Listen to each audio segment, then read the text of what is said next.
Don't Starve Together has a multitude of challenges throughout the game, be it the change of the seasons, difficult combat areas, or optional bosses that come to the player, or the player goes to them.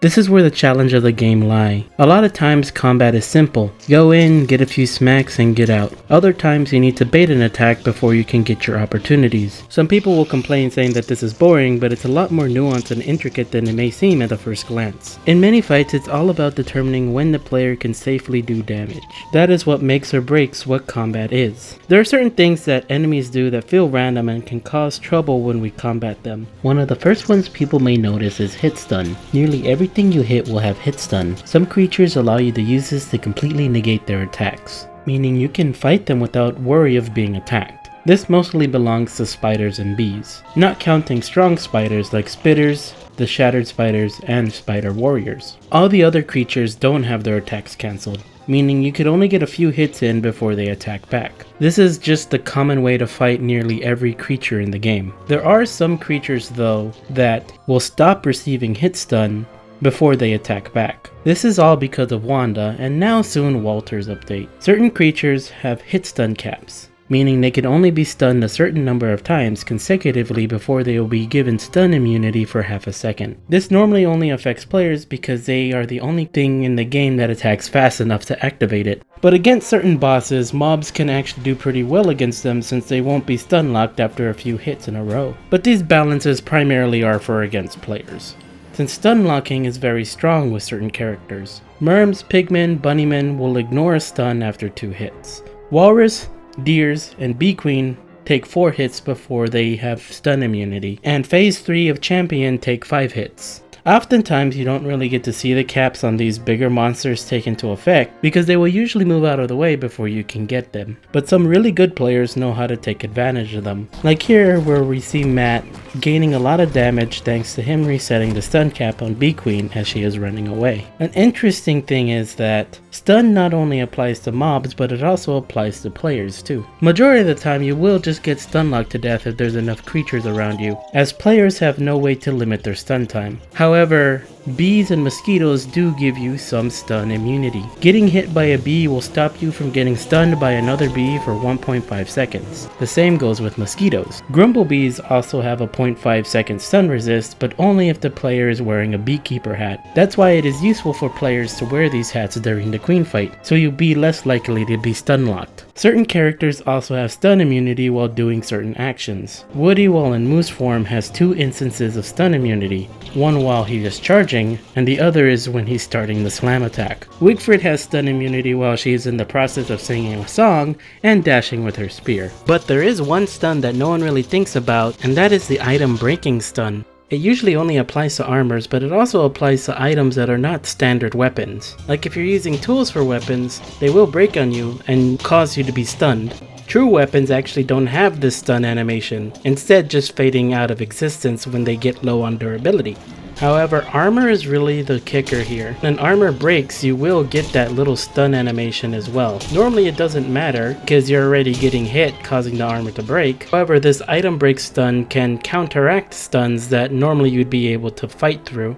Like how because my armor's breaking on each hit of these bees, I'm not able to counterattack and use my immunity frames. It's just a constant threat that every character has to deal with, and it's something that most people don't think about. Stuns are very important to understand because they help the player determine when they can get extra hits in or need to move out sooner without getting hit. They also play a role with animation cancelling, which would allow you to potentially get an extra hit on certain mobs that normally would not allow you to do so. It also makes certain mobs do more damage to the player if you're not in the right position. That is the basic back and forth that every creature deals with. Sometimes it's kiting or it's running away. We see this from many creatures, and it's just because of the way aggression works. Aggression is strange. Depending on what creatures you are fighting, you may notice some things about how they fight. Some may just chase you and attack. Others try to kite. Some also end up using special attacks, these attacks being either from range or just because they're on a timer. But there's a lot more to fighting that a solo player may not notice. There are subtle things about how creatures fight, and we're going to look at each of these small details. Many of these things you won't see solo, but they do become more apparent the more players or friendly entities that partake in fights. So let's take a deeper look at aggression. Whenever we start a fight, we have to first understand what we are fighting. Is it a spider, is it a pig, or is it a tall bird? Depending on the type of enemy you fight, there are certain things you have to keep in mind in how they will aggress the player. The spider is your standard aggressor, the chase and attack type. This is the type of creatures that will get close to the player and attack as soon as the player gets in range. These creatures will chase the player for a set amount of time, and their chase timer will reset whenever they get an attack off, whether it hits or not. Creatures with this type of attack usually need to initiate an attack for it to stay aggressive. So theoretically, against some creatures, you can perfectly cancel a creature's attack to the point that they lose aggression before they can even get the attack off. Like here with this spider. If you just hold F and hit it 16 times, it will just no longer be aggressive towards you. The aggression timer ran out, so the spider just ran away. This is something that's really cool, but you're never going to see this unless you actively try replicating it.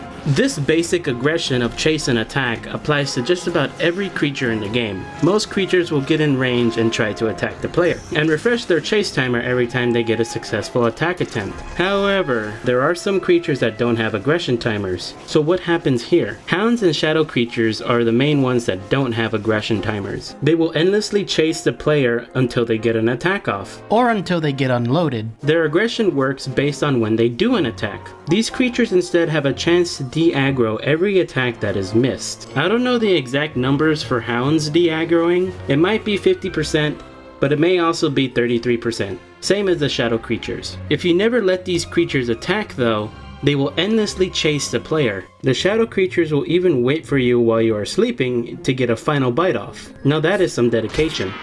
Other dedicated creatures are creatures that have territorial aggro. These are creatures that usually try to protect something. Tall birds, goose, merms, pig guards are all very obvious forms of territorial aggression. Getting close to the objects they are defending will cause them to aggro the player, and they have a set distance they will chase the player to. You can have some strange fights with these creatures if you try to fight them at a range outside of their tether. They'll slightly chase beyond their tethers, but their aggression is very short. There are creatures that are pseudo-territorial as well. They're not trying to protect anything, but they have a range that they will stay within. You can see this with rooks pretty commonly because they tend to be the easiest to get out of range. If they're stuck this way, they basically stop aggroing the player unless they get attacked. These creatures are Clockworks, the Ancient Guardian, Toadstool, Bee Queen, and the Twins. Not those twins, the Terraria twins. In fact, taking these creatures out of their arena is commonly used for solo speedruns on these creatures. Push them out of their arenas and they stop doing certain moves that make the fights really difficult to do as a solo player. There are some strange things that I couldn't find in the code but certainly exist when you play. A lot of this is how creatures change aggro while fighting. Sometimes creatures will stay on target even though they're being attacked by something else. Other times they target the creature that did the last hit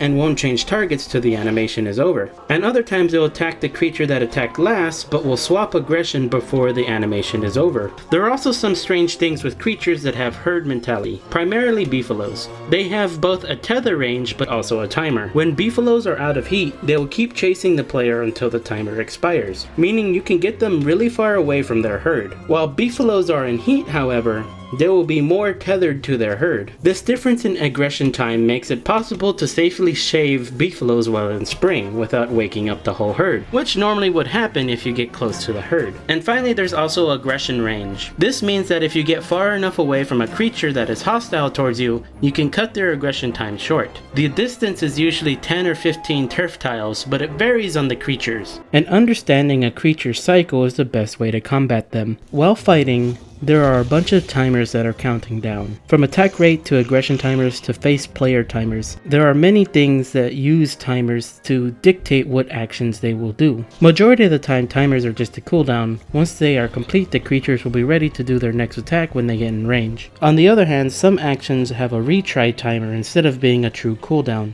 so if the player is not in range, the creature will try again after a few seconds. Understanding how this system works is how you overcome the challenges the game sends you, and the game will send you challenges. These come in the form of giant creatures to test you. No matter what, even if you don't like combat or try to avoid it, these creatures will come, so you better be ready for them. Each of these giants have their own mechanics that challenge the player's understanding of combat. A few that punish the player for trying to tank damage without protection, Deerclops being able to freeze you, and Moslings stun locking you in place. And others that punish the player for going in at the wrong times, Berger's multiple attacks, and also weapon knockout. A lot of other bosses follow these simple mechanics, while also adding their own flavor to the fights. Dragonfly does this by making it nearly impossible to avoid damage, and also having fire damage in the form of Lave and the Enraged form. She also removes your ability to move out and play safe in a fight. On many fights before Dragonfly, you can wait for a creature to attack, then attack a few times and back out early to bait out another attack. However, with Dragonfly you can't do that. You have to have proper timing of dodging to do this fight without taking damage. Otherwise, Dragonfly will just fly at you and attack without any real possible way of avoiding it. Dragonfly teaches the player to maximize damage in a short period of time by rewarding the player doing so by giving stun frames, bonus items, and even potentially phase skips. This even plays a role with the Lave. If you don't destroy them quickly, they will outnumber you and you will nearly die. This is the point of the fight. If you don't maximize your damage, you'll be overrun or dealing with an angry fly. To counter this, you are able to kill the Lave and status the Dragonfly when she enrages with either freeze or sleep to cancel her enrage, giving the player to do another 8,000 damage of just normal fighting before Dragonfly spawns another set of Lave.